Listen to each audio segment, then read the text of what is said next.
সন্দ্বীপে আধুনিক জেটি, ফেরি ও জাহাজ পরিষেবা চালু থাকলেও তা কার্যত অর্থহীন হয়ে পড়েছে। মূল কারণ হলো নিয়মিত নদী ড্রেজিংয়ের অভাব।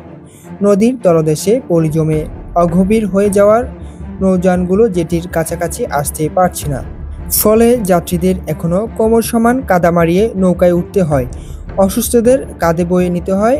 আধুনিক ব্যবস্থা থাকা সত্ত্বেও এই আদিম দুর্ভোগে সন্দ্বীপবাসীর জীবন দুর্বিষহ। সন্দ্বীপের চিকিৎসা খাতেও বেহাল দশা।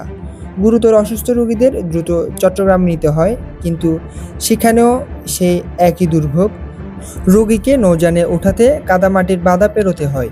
সময়মতো চিকিৎসকের কাছে পৌঁছাতে না পেরে অনেক সময় পথেই রোগীর মৃত্যু ঘটে, যা সন্দ্বীপের মানুষের জন্য এক নির্মম বাস্তবতা। স্থানীয়দের মতে, সন্দ্বীপের এই ভয়াবহ দুর্ভোগের মূল কারণ হলো নদী ড্রেজিংয়ের অভাব। সন্দ্বীপের কিছু বিশ্বাসঘাতক সিন্ডিকেটবাজদের ইন্ধনেই ড্রেজিংয়ের কাজ হচ্ছে না বলে, ফলে জেটি, ফেরি ও জাহাজের মতো আধুনিক ব্যবস্থাপনাগুলো অকার্যকর হয়ে পড়েছে। এই সিন্ডিকেটগুলো উন্নয়নের পথে মূল বাধা হয়ে দাঁড়িয়েছে বলে মত তাদের।